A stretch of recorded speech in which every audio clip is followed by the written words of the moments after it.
Pessoal, estamos de volta para a quarta e última parte da aula. Narcisismo, é possível uma relação narcisista dar certo? Esta é a quarta parte, é a última parte desta aula. Seguimos uma construção de fundamentação e argumentativa para nós darmos amparo à nossa ideia fundamental de que uma relação narcisista pode dar certo, sim, para o manipulador, espoliador, predador, parasita narcisista, porque é uma relação assimétrica, um jogo de soma zero em que um ganha e o outro perde. Então, para o predador, manipulador, parasita, social, serial, sempre é uma empreitada em que ele visa o lucro, poder e controle, a absorção de recursos e o intercâmbio de qualidades e características. Porém, da perspectiva da vítima do alvo, sempre implicará em prejuízo, em expoliação, em deterioração.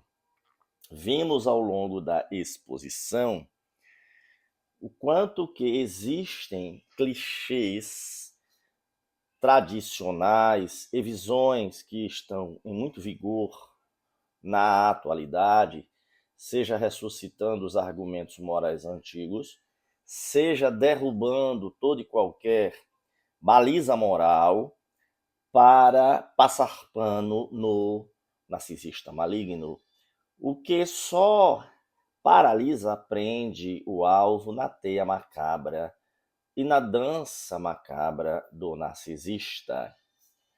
Peço que vocês se inscrevam no canal. Estamos aqui chegando aos 17 mil inscritos. Deem um like se gostarem do vídeo. Tem 70 e tantos vídeos sobre as mais diversas facetas desse tipo de dinâmica disfuncional, desde mais simples, pílulas, até mais vídeos mais profundos. E esta é uma aula avançada, apesar de termos tentado evitar aprofundar terminologia técnica além da conta, para não impedir o entendimento de qualquer pessoa com menos conhecimento graduado, aprofundado técnico. Então, pessoal, uma palavra permeou esta apresentação, que foi a questão do ponto de vista, da perspectiva. Então, o tempo todo mostramos como, do ponto de vista do espoliador, a relação sempre é um investimento para sugar. Para ele, pode dar certo, tem que dar certo. Foi um investimento. Para a presa, para o hospedeiro do parasita narcisista, a relação está fadada a dar errado, sempre implicará em sua devastação, a sua depredação.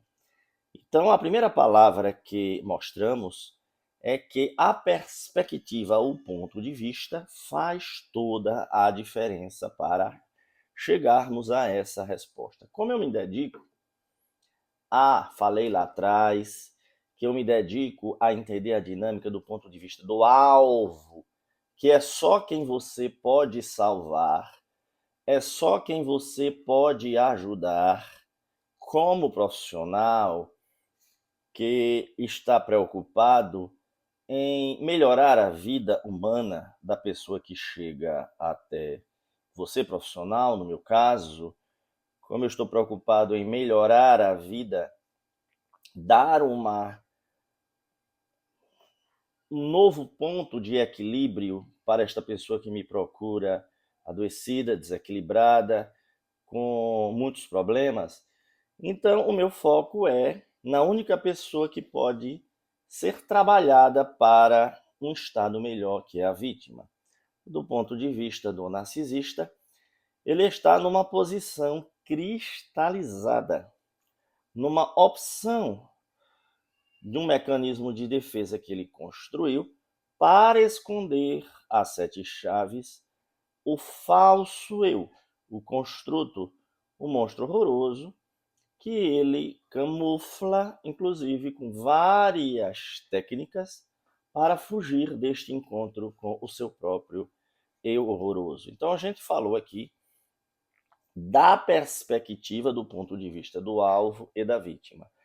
Falamos também, inclusive, naqueles primeiros 8 casos concretos que trouxemos no início da primeira parte desta aula, como todos os casos resultaram em devastação do alvo e, à medida que o projeto totalitário foi avançando, a vítima ia tendo apagada a sua liberdade e individualidade e ficando com um foco monopolizado para a figura do fascinador, subjugador, tirano, manipulador, jogador psicológico. Então, toda relação com um manipulador narcisista resulta no apagamento gradual da individualidade da vítima. Falamos, inclusive, que o narcisista vai rompendo barreiras de autoproteção e vai também sugando toda a força vital da vítima, de forma que não sobre nada para ela abrir um caminho ou prosseguir no caminho de elevação, brilho e prosperidade na sua vida, porque todo pool de força vital, a agressividade inerente a todo ser humano vai descendo pelo ralo do balde com mil furos do narcisista e a sua margem de bordas e limites vai sendo invadida, porque é um projeto totalitário. E quanto mais avança esse processo de subjugação e manipulação, mais confusa a vítima, mais ela vai ficando monofocada, cristalizada. Mencionamos o caso de pessoas que já tinham rompido há anos com o espoliador e permaneciam paradas no tempo, como que a vida tivesse encerrado, daí para frente não tinha mais nada, mesmo após anos de ruptura. Ainda assim a pessoa continuava fixada, cristalizada, com uma total obsessão, como se o fantasma do narcisista tivesse permanecido marcado, carimbado aqui no seu cérebro emocional. Isto é o que nós chamamos monofoco, monopolização da tela mental da vítima.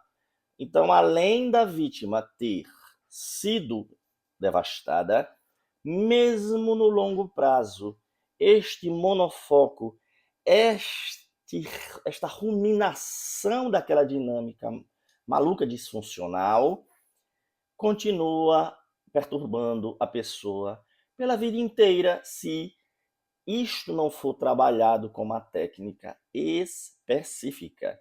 Não é à toa que, aqui no meu livro, dentre as 22 metáforas que eu usei para comparar a dinâmica de uma relação narcisista, na metáfora 6, eu disse que conviver com o narcisista é como ser exposto a um elemento radioativo.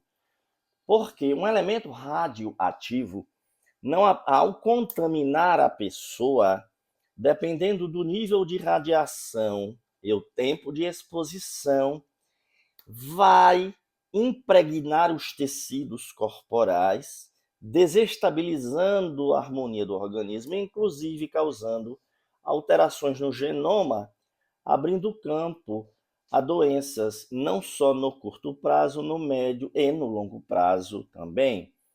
Por isso que chamamos de intoxicação. Não é à toa que daí vem o nome relação tóxica. E falamos então que o foco permanece no predador mesmo após a ruptura da relação narcisista. Eu sempre enfatizo que a chave para ganhar liberdade, o ponto inicial é entender. A questão é que a perspectiva, ou seja, o ponto de vista do narcisista ver o mundo e ter as relações é totalmente diferente da dinâmica, do modo, da perspectiva, do ponto de vista das pessoas construtivas, compassivas, edificantes, que querem relações que não sejam um jogo de soma zero, que seja bom daqui para lá e de lá para cá.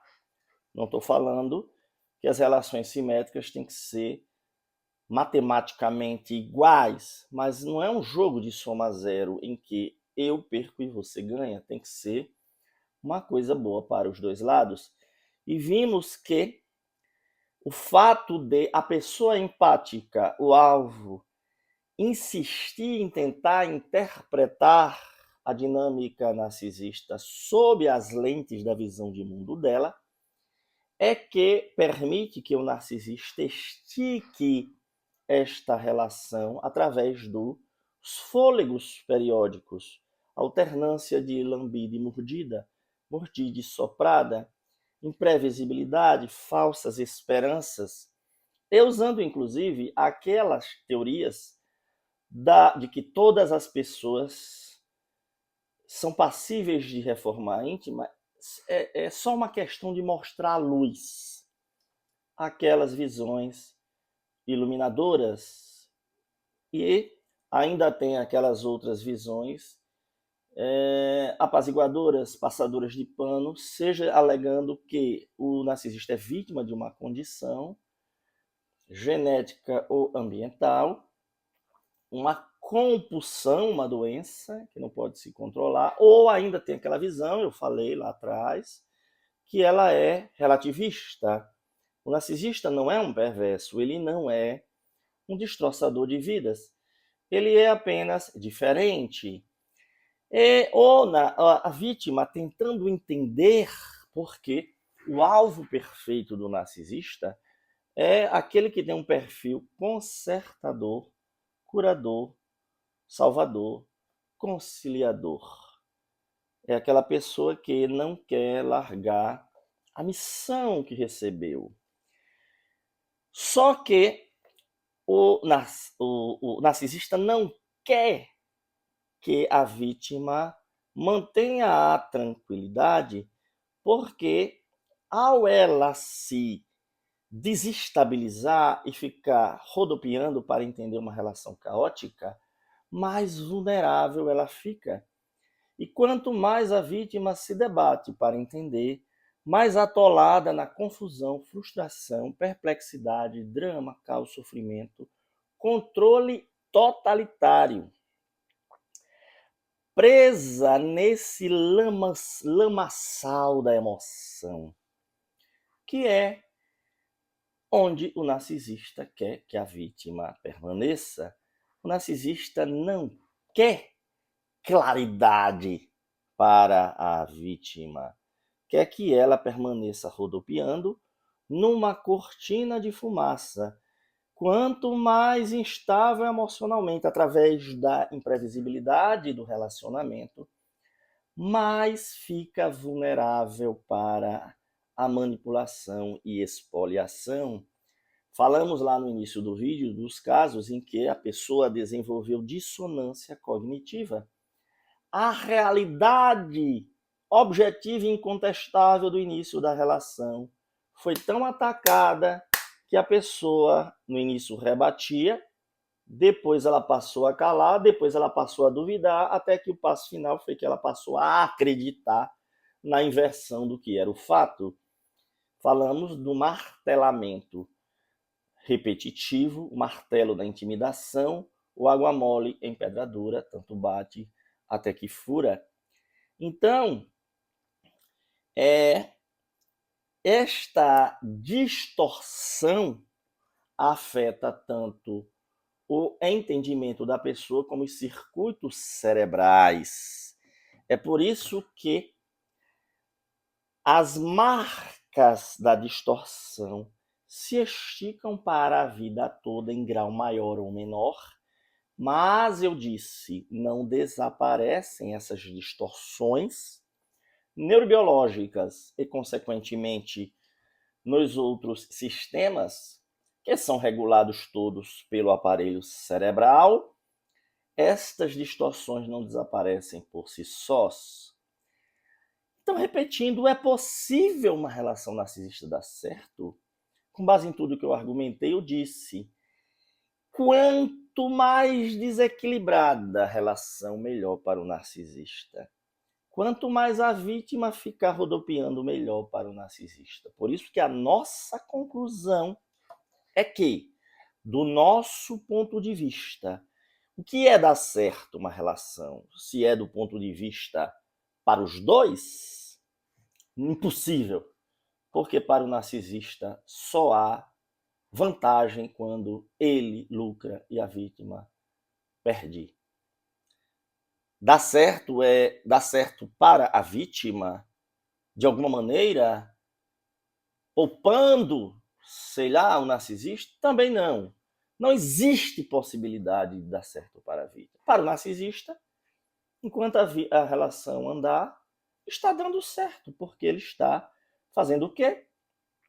Poder e controle e atenção, sugando recursos e intercambiando qualidades e características. O lixo dele, tudo de ruim passa a ser do alvo e tudo de bom, de tudo do mundo, é mérito dele. Então, pessoal, amor saudável, simétrico e verdadeiro não vem acompanhado de drama, caos, medo, depreciação, exploração, confusão mental e adoecimento. Toda relação narcisista, sem exceção, causa isso na vítima. Drama, caos, medo, depreciação, exploração, confusão mental e adoecimento. Como que alguém pode dizer que isto é amor? Lá, desde a Grécia Antiga, na época da criação da Ética das Virtudes, há nos diálogos de Platão discussões sobre o que é o amor. É bem construtivo, não vou recapitular, mas tem várias versões, até a de um médico que dizia que, na opinião dele, amor era apenas secreções cerebrais, tipo, assim como a vesícula produz a bile e o estômago produz o suco gástrico, o amor seria apenas uma secreção cerebral. Vale a pena até reler porque estas versões que estão lá, no banquete de Platão, com adaptações, são as mesmas versões distoantes, excludentes, que estão ainda vivas hoje com outros nomes. Não tem como esta relação dar certo para a vítima, porque nós falamos que o narcisista sempre visa uma relação espoliadora. E ele é incapaz de manter intimidade, compromisso, ser previsível, estável, confiável ou de construir um relacionamento simétrico. Por quê? Porque ele é um parasita social serial. Se ele fosse criar intimidade, compromisso, ser previsível, estável, confiável e ter um relacionamento simétrico, isso representaria um rebaixamento e uma ofensa para um ser tão único, superior, brilhante e especial como o narcisista fantasia ser. Então, pessoal, através de uma série de jogos psicológicos, que são caóticos se visto na microvisão, é que o narcisista causa essa distorção e vai impregnando a sua marca como se ele fosse deixando um chip implantado na mente do alvo. E aí o alvo permanece com foco totalmente fora de si, até porque, na medida em que a relação foi andando, o foco tinha que ficar cada vez mais e mais no balde com mil furos, no buraco negro, e o foco da vítima deixa de estar completamente nela, porque aquele tanque de combustível, força vital, foi sendo o quê? Descendo pelo ralo, e as suas bordas e limites foram invadidas, não sobra nada para o alto foco. Então, pessoal,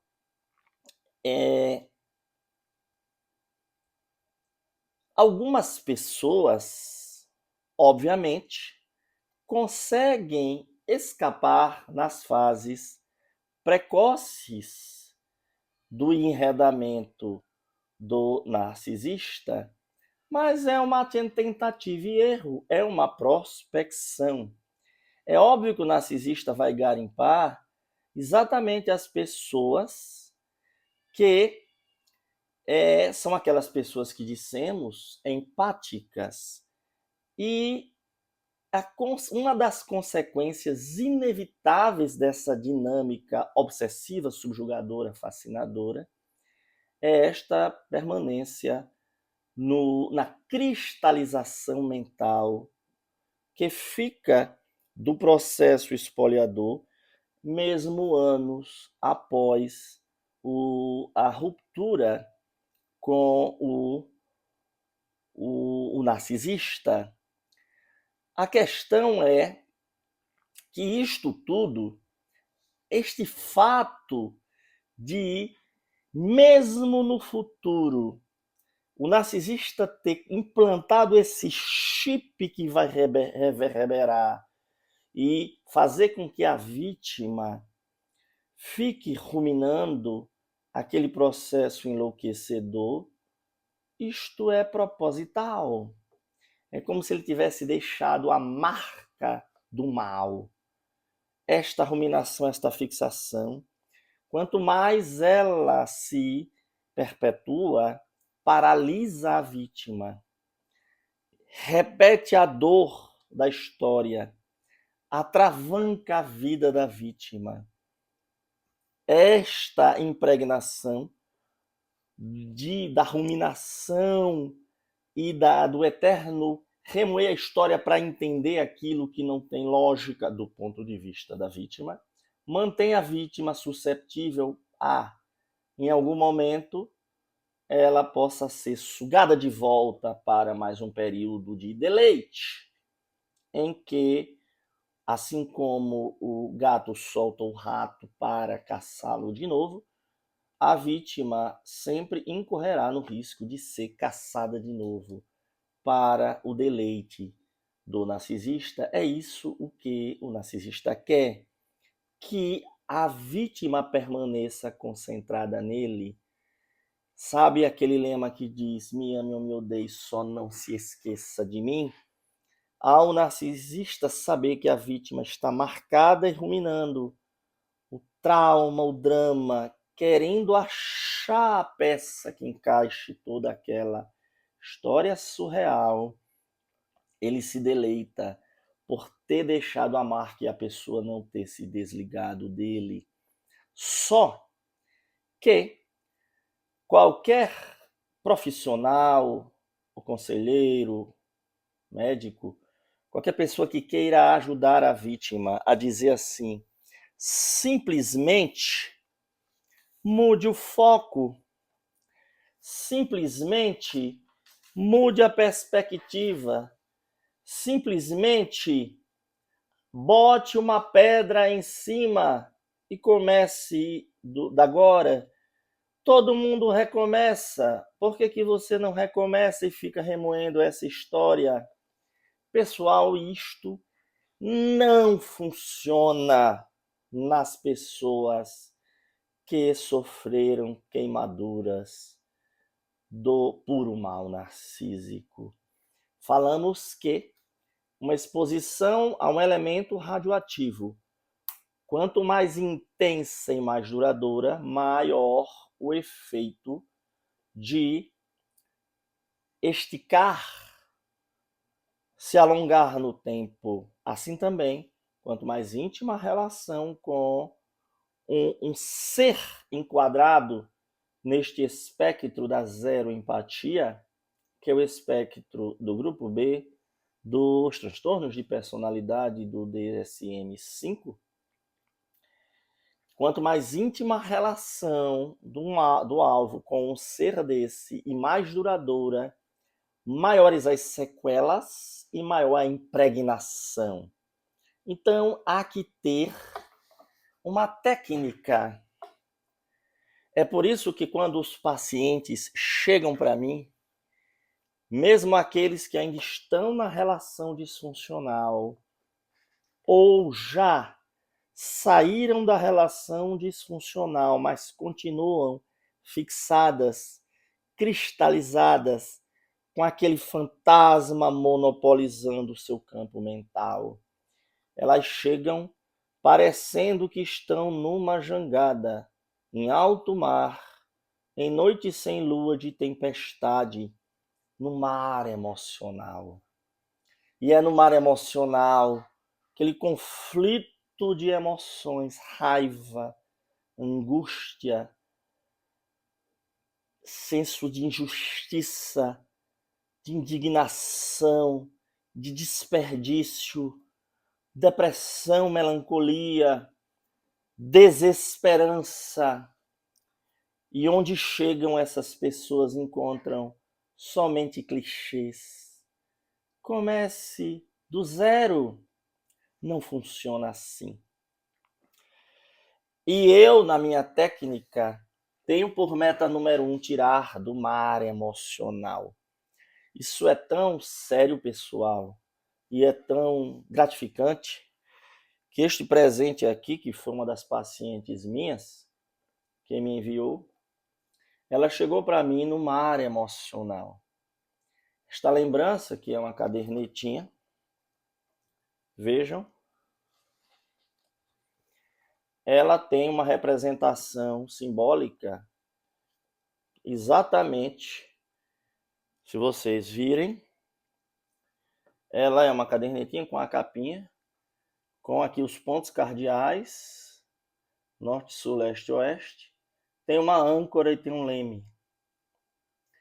Porque esta imagem ficou tão marcada no processo de superação, reconstrução, reinvenção. Ao eu tirá-la do mar emocional, ela mandou essa lembrança que está aqui do meu lado, eu sempre lembro. Me recordo para incentivar este trabalho. Eu tenho que tirar o paciente do mar emocional, mas tem técnica. Só com a técnica apropriada é que, se o paciente consegue vencer esta jornada, ele entra na segunda fase. Se o paciente vence a segunda fase, porque eu sou um catalisador, que eu uso as estratégias multidimensionais, multidisciplinares, para tirar o paciente do mar emocional, para fazer o paciente ultrapassar a segunda fase. Aqueles que passam da segunda fase, aí é que eles têm condições de, na terceira fase, começar um trabalho de reconstrução e reinvenção da correção do foco. Os pacientes chegam para mim no mar emocional, na segunda fase ainda, eu vou colocar isto aqui como representação do que é o monofoco. O paciente só tem a visão da relação enlouquecedora, Na medida em que nós vamos tirando o paciente do mar emocional, vamos levando-o na segunda fase, chegamos na terceira fase. Agora é a hora, olha, de o monofoco já não fica monofoco. A tela mental vai abrindo visão para outras coisas. Aquele fantasma vai ficando cada vez mais longinho e vai acompanhar a pessoa por muito tempo. Provavelmente vai ser um fantasma numa casa mal assombrada que talvez nunca desista desta casa. Mas ao ele ficar pequenininho, longínquo, o paciente vai ter um campo de visão magnificado e aquilo vai ficando miniaturizado, miniaturizado, até ficar pequenininho. A perspectiva, o foco muda, mas as técnicas que foram criadas para outras coisas que dizem mude o foco, não existe saltos neste processo, pessoal. Nunca vi nenhum sobrevivente, nenhum sequelado de relação disfuncional corrigir o foco, tirar o monofoco do mesmerizador, fascinador, obsessor para si, sem fazer este processo. É um processo, é uma reabilitação. Todos conseguem? Não. Porque eu dou as estratégias, é um processo de reabilitação. Para fazer uma comparação grosseira, mas para dar ideia para vocês, tem um caso de uma determinada pessoa que ainda com 42 anos sofreu um AVC e era um homem muito ativo, sempre foi, com quem eu tinha um contato histórico. Eu fui vê-lo no pronto-socorro, aquela cara de decepção dele me marcou, porque ele estava com um lado fraco, hemiparético, tinha tido um AVC isquêmico. E aí eu retirei daquele pronto-socorro, ele foi para outro hospital, eu fiquei acompanhando. Passamos pela fase mais difícil e ele disse, doutor Curti, tem luz no fim do túnel? Eu falei, fulano, tem. Mas isso eu posso dizer que existe um caminho de reabilitação. Pode ser que você nunca recupere nada, ou pode ser que você recupere parcialmente. Dizer que vai recuperar 100%, eu não tenho como garantia, e nem o que vai ser parcialmente. Ele disse, o que é que precisa fazer? Eu digo, olha, é uma reabilitação. A área que morreu do seu cérebro não vai voltar à vida. A reabilitação, a fisioterapia, toda uma série de atividades para reconstruir, sobretudo o déficit motor, não vai trazer de volta a área que morreu, porque os neurônios, depois que morrem, não ressuscitam. Mas a reabilitação vai fazer com que outras áreas do cérebro, neuroplasticidade, nós falamos isso neste vídeo, nesta parte, neste vídeo, em outras aulas, estamos falando agora também, outras áreas podem assumir a função da área que morreu. Conexões que foram neurônios mortos não vão ressuscitar, mas outros neurônios poderão criar pontes para substituir as pontes das vias de comunicação que morreram. Este paciente, ele me perguntou, doutor, e prazo? Eu digo, olha, não é matemático, mas costumamos dizer que nesse tipo de lesão, o que não se recupera em 2 anos, não se recupera mais. Existem exceções? Existem, mas é a regra. Este paciente entrou num processo, eu nunca vi tanta obstinação. Saiu, passou a fazer a fisioterapia, depois passou a fazer uma atividade física supervisionada, ficou com o corpo bem atlético, recuperou a força e voltou a fazer tudo o que mais gostava: jogar bola, pescar. O déficit residual dele é tão sutil que eu o conheço e tenho uma visão mais médica e conheço o caso, eu conheço que o déficit é bem, mas as pessoas que não ouviram antes e não perceberam que ele teve um déficit e recuperou 90%, nem percebem. E este paciente passou por um processo de 2 anos. Outro caso, idêntico, até da mesma faixa etária, de um paciente que teve um AVC muito parecido. E este paciente me perguntou: doutor Curti, tem solução? Eu disse a mesma resposta que para o primeiro paciente.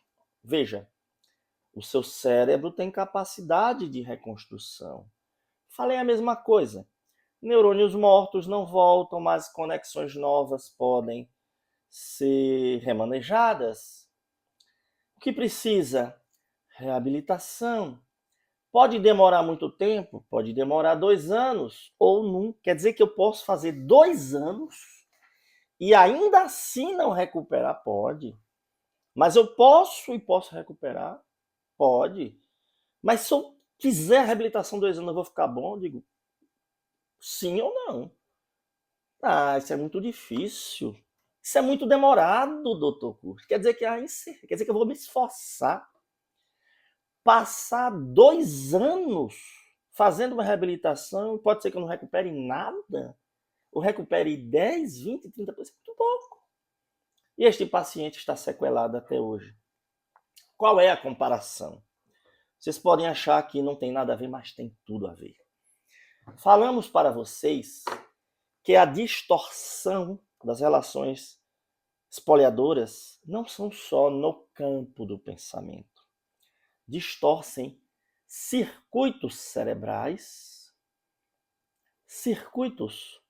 dependendo da intimidade, da gravidade e da duração, destroem neurônios.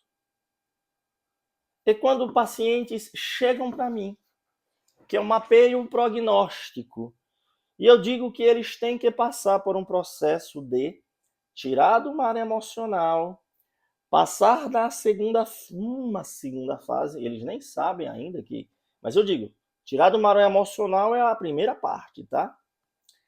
A segunda parte vai vir, depois a gente vai para uma terceira parte. Mas doutor, isso é muito demorado. Eu digo, mas peraí, quer dizer então que você acha que uma história de 20 anos de destruição do seu cérebro eu posso curar com o quê? Com uma pílula? Com um passe? Com uma reza? Com uma água benta? Se fosse para resolver com um passe, você não estava aqui comigo. Vá na casa espírita. Se fosse para resolver com uma água benta, vá tomar na igreja. Eu não tenho nada contra passe, água benta, oração. Mas, se a gente pudesse também dizer que só isso vai resolver, não precisava de mim. Agora eu tenho um trabalho de reconstrução, eu tenho um caminho. E você vem dizer que é muito difícil? Então, o que eu posso fornecer é isso. Eu tenho um rumo, eu tenho estratégias, eu tenho um planejamento, mas que vai precisar de botar a mão na massa é você. Vai ter método, vai precisar de disciplina e obstinação. Se você diz que é muito difícil e o resultado é incerto, paciência. Então vocês vejam, pessoal, que do mesmo jeito que eu, que sou neurocirurgião, trato lesões físicas, neurológicas. Do mesmos tratamentos e rumos, uns conseguem seguir adiante, outros desistem ou nem começam. O problema está em quem? Em Dr. Kurt? Na medicina? É que o ser humano é que é o dono do seu próprio destino.